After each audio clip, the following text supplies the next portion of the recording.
സ്ത്രീകൾക്ക് പകുതി വിലയ്ക്ക് സ്കൂട്ടർ എന്ന വാഗ്ദാനം നൽകി 300 കോടിയിലധികം രൂപ തട്ടിപ്പ് നടത്തിയ സീഡ് സൊസൈറ്റി വടക്കാഞ്ചേരിയിലും പരിസര പ്രദേശങ്ങളിലുമായി നിരവധി ആളുകളെ വഞ്ചിച്ചതായി യൂത്ത് കോൺഗ്രസ് തെക്കുംകര മണ്ഡലം കമ്മിറ്റി ആരോപിച്ചു.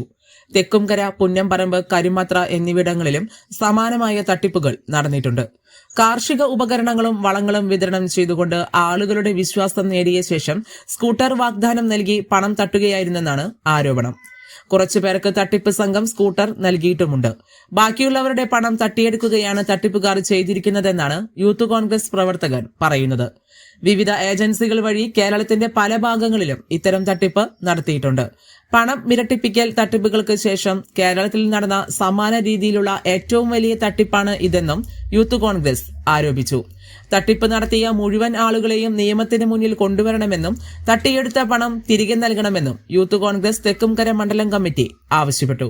പോലീസ് ഈ വിഷയത്തിൽ സമഗ്രമായ അന്വേഷണം നടത്തണമെന്നും കമ്മിറ്റി ഭാരവാഹികളായ അനീഷ് കണ്ടമട്ടിൽ, VJ ജമാൽ തുടങ്ങിയവർ പറഞ്ഞു. CSR ഫണ്ടിന്റെ പേരിൽ കേരളമൊട്ടാകെ ഒരു വ്യാപകമായ തട്ടിപ്പാണ് ഈ 2 ദിവസത്തിനിടയിൽ നമ്മൾ കേട്ടുകൊണ്ടിരിക്കുന്നത്. ഈ സമാനമായ രീതിയിലുള്ള തട്ടിപ്പ് വടക്കാഞ്ചേരി പ്രദേശങ്ങളിലും വ്യാപകമായിട്ട് നടന്നിട്ടുണ്ട്. തെക്കുംകരയിലും പുന്നംപറമ്പിലും കരിമത്രയിലും സാധാരണക്കാരായ ജനങ്ങൾ ഈ CSR ഫണ്ടിന്റെ പേരിൽ വാഹനങ്ങൾ നൽകാമെന്ന് പറഞ്ഞുകൊണ്ട് വ്യാപകമായി പണം ഈടാക്കിക്കൊണ്ട് അതിൽ വഞ്ചിതരായി സാധാരണക്കാരായ കുടുംബങ്ങളിലെ ഗൃഹനാഥന്മാരും അതേപോലെ തന്നെ വനിതകളുമാണ്. ഇത്തരം ഒരു തട്ടിപ്പ് ആര് നടത്തിയാലും അത് വളരെ തെറ്റായ ഒരു സന്ദേശമാണ് സമൂഹത്തിൽ നൽകുന്നത്.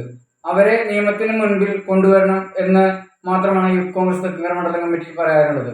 ഇത്തരത്തിലുള്ള ഇതിൽ ഉന്നതരായിട്ടുള്ള ആരെങ്കിലും ഇടപെട്ടിട്ടുണ്ടെങ്കിൽ അതിൽ വഞ്ചിതരായി കൊണ്ടാവാം ചില രാഷ്ട്രീയപരമായി തന്നെ ചില വ്യക്തികളും ചില രാഷ്ട്രീയ സംഘടനാ നേതാക്കളൊക്കെ ഉൾപ്പെട്ടിട്ടുണ്ട്. അതിൽ തെറ്റായ രീതിയിൽ ആരെങ്കിലും ഇടപെട്ടിട്ടുണ്ടെങ്കിൽ അവർക്കെതിരെ തന്നെ മാതൃകാപരമായ ശിക്ഷ വടക്കാഞ്ചേരിയിലെ തന്നെ പോലീസും അതുപോലെ മറ്റുള്ള ഉന്നതാധികാരികളും സ്വീകരിക്കണമെന്നാണ് യൂത്ത് കോൺഗ്രസ് തെക്കുംകര